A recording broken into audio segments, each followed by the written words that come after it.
Southern Charm recap, Gone Girl.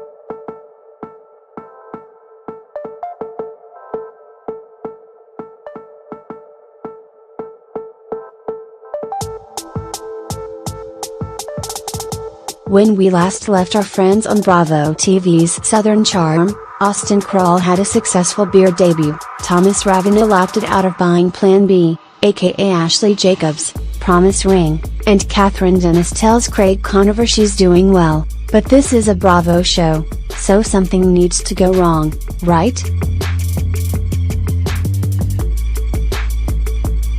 We open on a bad omen, as Naomi Alindo is at the gym, waiting for Catherine, who is a no-show.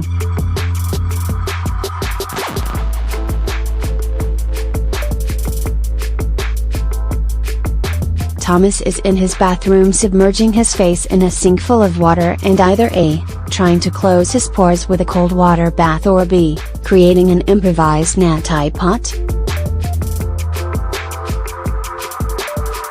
Who knows, but when he's done, he dries his face and says, "It works. Maybe, maybe not."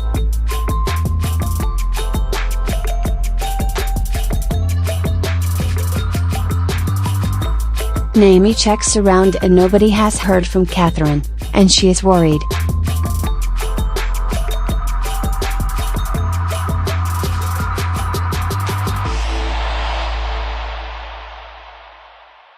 Shep Rose, who knows Catherine better than most, seems less concerned, and heads out to meet Austin for a beer.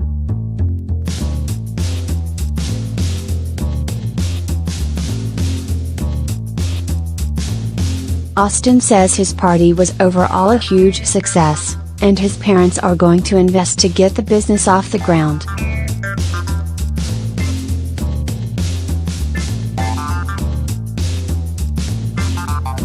The downside, he and Victoria are done after an explosion following the beer introduction.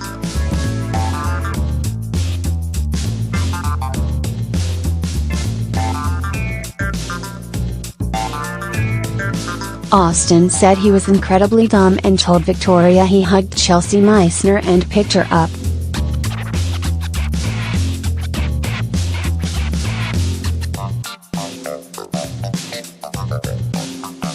"My dear, it's called sabotage." But even his subconscious didn't see the next step.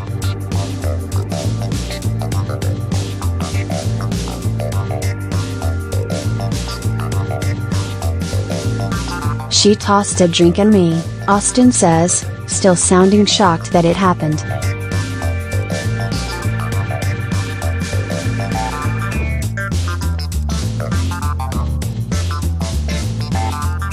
"She threw it at you?" Shep says, incredulous. "And me, on me. I told her to get in an Uber and go home. It's been radio silence ever since." Austin admits he blocked her afterward, and he's done. Poor guy was the last to know, because through the magic of editing, we all knew that Victoria was not the girl for him.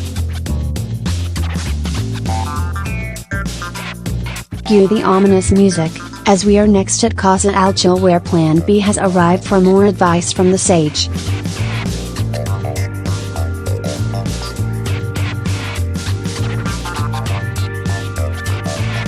Michael lets her in, and the genuflecting begins. "Thank you for making time for me."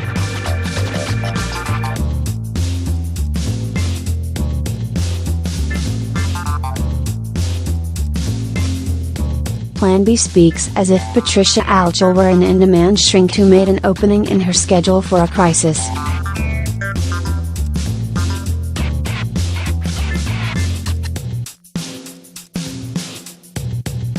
But Thomas' season 5 girlfriend believes she is in crisis, because the whale is wriggling off the hook.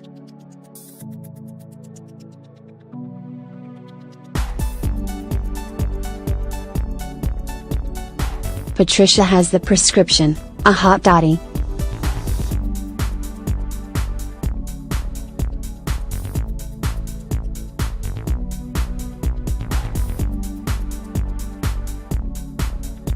"So what's been going on?" Patricia asks, knowing very well what's going on.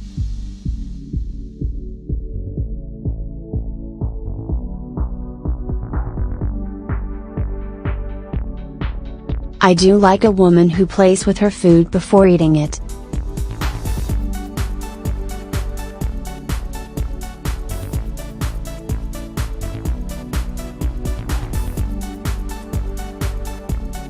Plan B said she asked Thomas to go ring shopping and we've pumped the brakes a little bit. Pump the brakes, screeching halt. Potato, potato.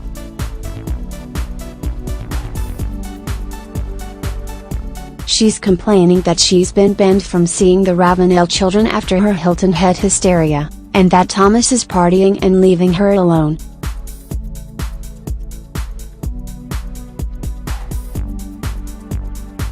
She says she has nothing else.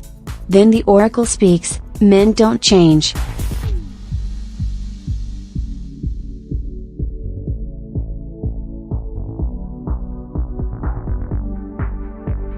She adds, and by the look on the girlfriend's face, the words echo, Catherine is the children's mother, and is going to be there forever ever, ever, ever.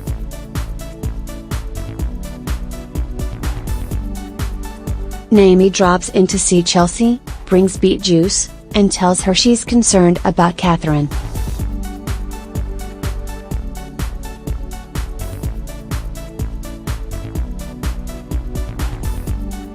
Naomi says that Catherine used to go radio silent and drop off the face of the earth before she ended up going to rehab.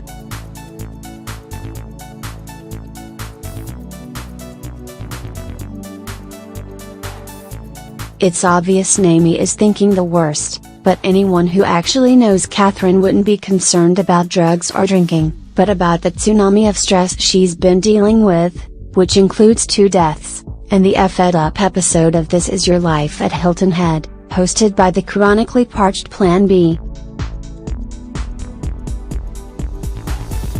Some lighthearted entertainment comes when Cameron Eubanks, Whitney Souther-Smith, and Shep meet for lunch and breast milk shots.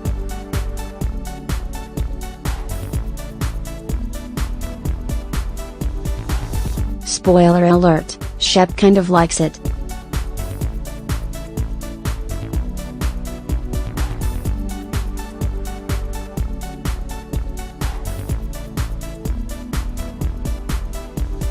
Craig meets a law school friend, Warren, for a drink, and with his splint, all I can think of is The Fugitive, and the one-armed man.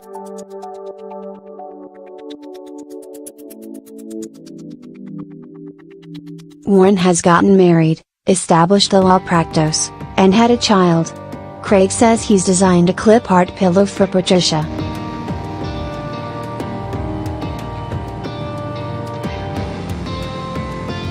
Warren calls it all farcical, which means he too will be deleted from the phone just like the life coach. Off to Thomas' house where the children are waking up in matching pajamas.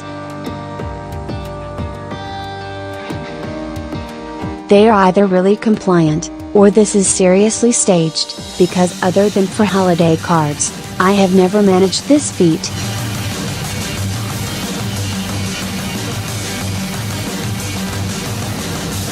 Thomas talks about Catherine's transition from a young carefree adult to a woman with a woman's heart.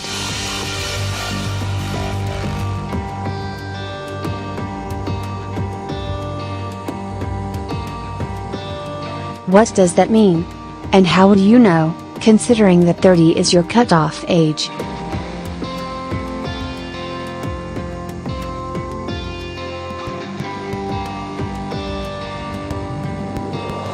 Thomas admits that Plan B is upset that after 2 months of dating, he hasn't proposed.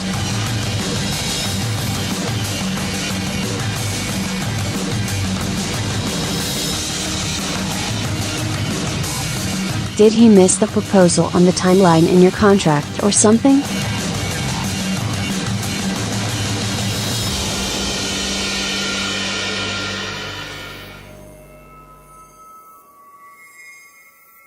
The next part is hard to watch as we see Danny Baird and Naomi headed to Catherine's to check up on her.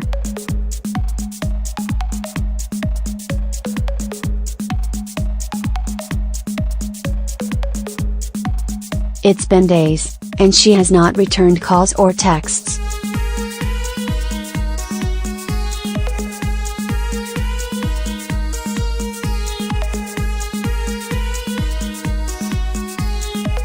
She's missed work, and Naomi can't understand why someone would do this and must end.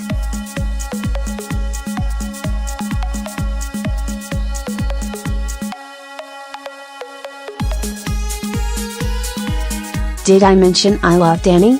That being a friend trumps the law.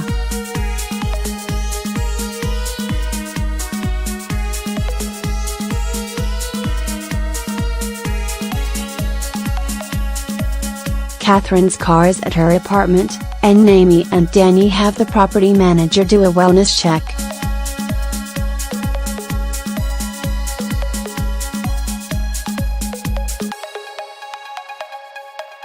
She's there, she's alive, and she doesn't want to talk, at least not on camera.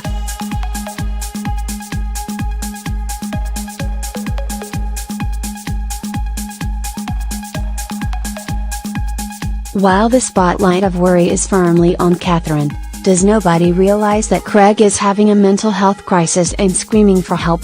He lives in a sty, he's recovering from a butter knife injury, and his life of pillows involves clip art and showing up hours late for a business meeting. Does Craig have to set himself ablaze to be the focus? Don't his parents watch Southern Charm? Out of BWI it will be an hour's flight.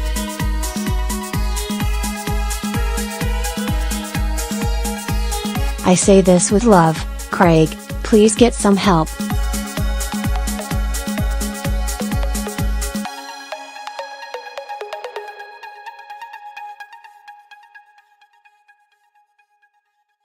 You will do it and wonder why you didn't do it sooner. In the words of Howard Jones, things can only get better.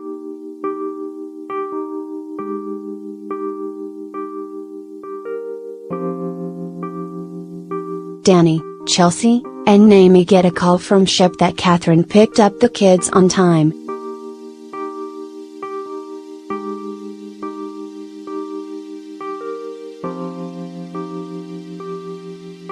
Thomas doesn't know that Catherine took a mental health break, and Shep makes the executive decision that nobody is going to tell him.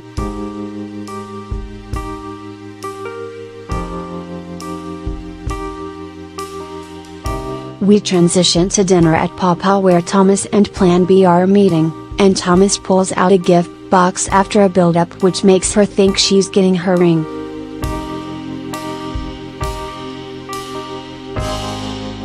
I've been doing my best to make you mine, Thomas says. You're not doing a very good job, Plan B asserts.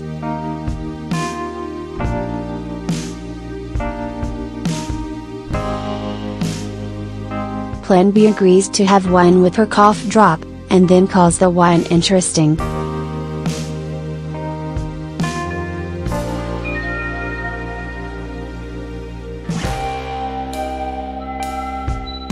No wine pairing in the world involves menthol eucalyptus and a white from Portugal.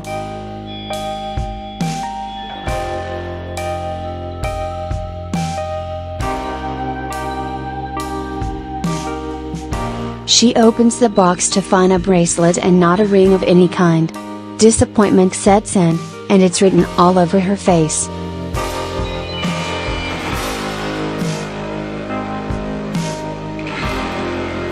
She seems more gracious when her dinner arrives, as she thanks the waiter twice.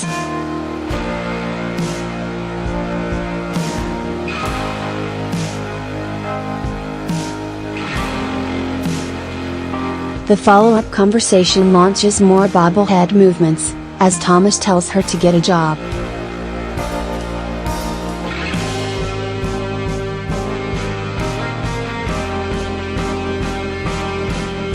She reacts like she's on an episode of The Bachelor, wondering if she has a chance of winning, or if not, can she be the Bachelorette next season? Bravo! Hello? We finally see Catherine, who has reappeared at Danny's house, and Danny wants answers and gets them.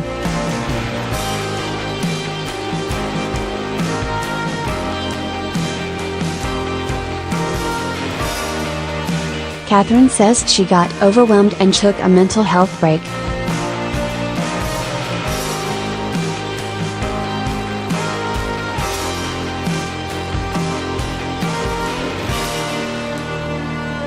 She shut off her phone, and shut out the world. People who don't feel worthy can't imagine that anyone cares or even notices.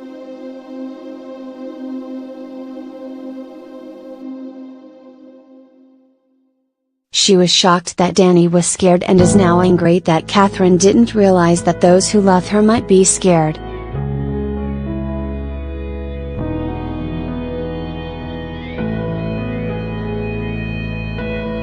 Catherine tells Danny she has been taking medication, antidepressants, since rehab.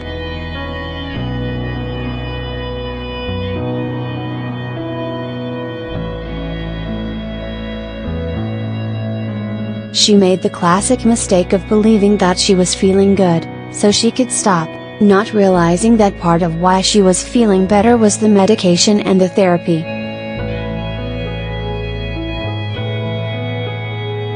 For those who haven't been there, your symptoms creep back in slowly, and that's what happened to Catherine, combined with loss, and the stress of being blindsided by someone with a giant axe to grind.